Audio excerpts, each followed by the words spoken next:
Oh, factoring, your favorite station yet. Remember, anytime we're going to factor anything in the whole wide world, we're going to take out the GCF. Maybe you can spell take better than I can at the top of this slide. Anyway, take the GCF first, always, always, always. So, take a look. Oh, 4 and 12. 4 goes into both of those, and they both also share an x. So, 4x is the greatest common factor, so we're going to pull out 4x. And, of course, in parentheses, we're going to write what's left. Well, I took out the 4, took out the x, so that leaves a y squared. Minus 4 times 3 would get me back to that 12. It was x cubed. I took 1x out. That leaves x squared. Now, you always know if you're correct because it has to distribute back to the original. Let's see if it works.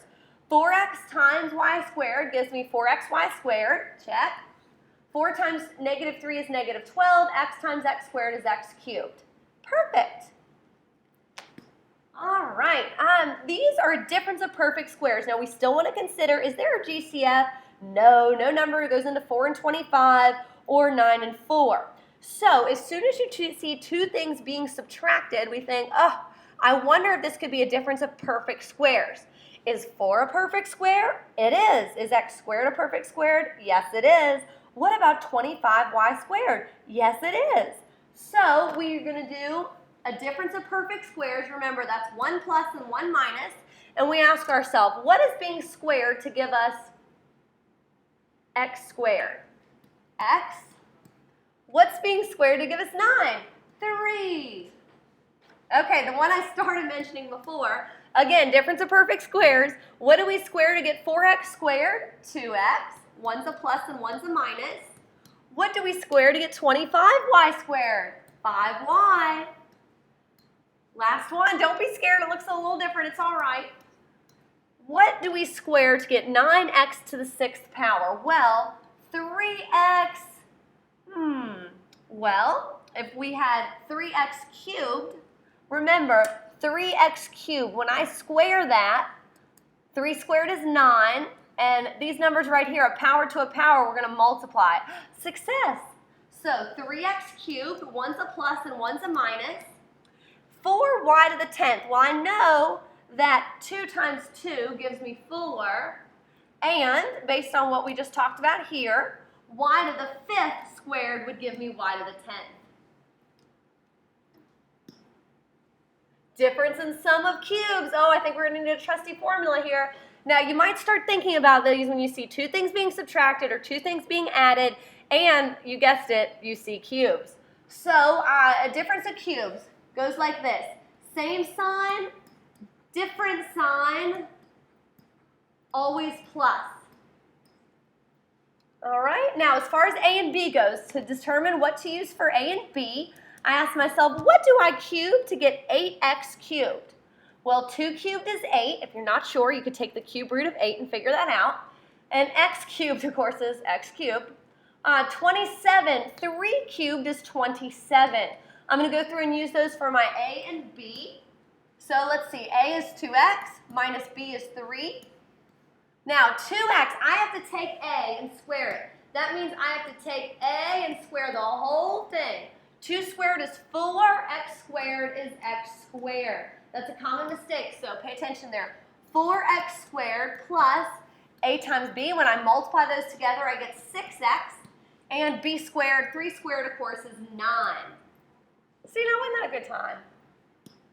All right, now this is 2 cubes being added. So, same idea, same sign, different sign, always plus.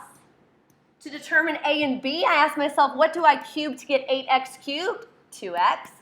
What do I cube to get 125y cubed? 5y. Now we're going to plug them in to our trusty formula. We get A plus B times A squared. Remember, we have to square all of A squared. So it's like this, 4 squared x squared. Excuse me, 4, oh dear. 2 squared is 4, yay. All right, then we're going to multiply these together. 2x times 5y is 10xy. Plus b squared, we have to square this whole deal. So 5 squared is 25, and y squared, of course, is y squared. Ta-da! Oh, last one, my personal favorite, trinomials. if you take a look at the top, we've got a trinomial, and we have to decide. I know that you know it's this backwards FOIL deal, but our decision comes with what multiplies to be 24 and adds to be 14. Well, 8 and 3, that would multiply to be 24, but it wouldn't add to be 14. What else? What about 12 and 2? 12 times 2 multiplies to be 24 and adds to be 14. Done. Next, oh, it's a trinomial. And of course, I'm always considering if there's a GCF, which there is not.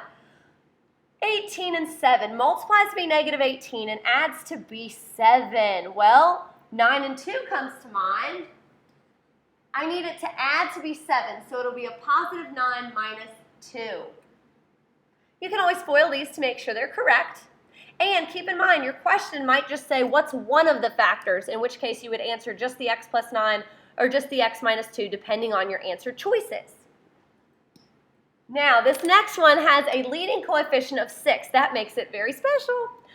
This one needs the Martinsville method to be factored. We're going to take 6 and multiply it by the last number. So I get x squared minus 5x minus 24. Oh, look, a little baby trinomial like the ones we were doing above. We need to decide what multiplies to be negative 24 and adds to be negative 5. Well, what about 8 and 3? Negative 8 plus 3 multiplies to be negative 24 and adds to be negative 5. But, oh, don't stop there. That's 6. Oh, it's not gone forever. We have to divide both of these things by 6. And you must reduce if possible. 8/6. Well, you could type in 8/6 in your calculator and press math, enter, enter, or you could use that noggin of yours.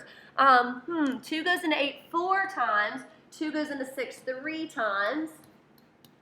3/6 is 1/2. Now, remember, we're going to take the 3 and swing it to the front. So my final answer is 3x minus 4 and 2x plus 1. Happy factoring!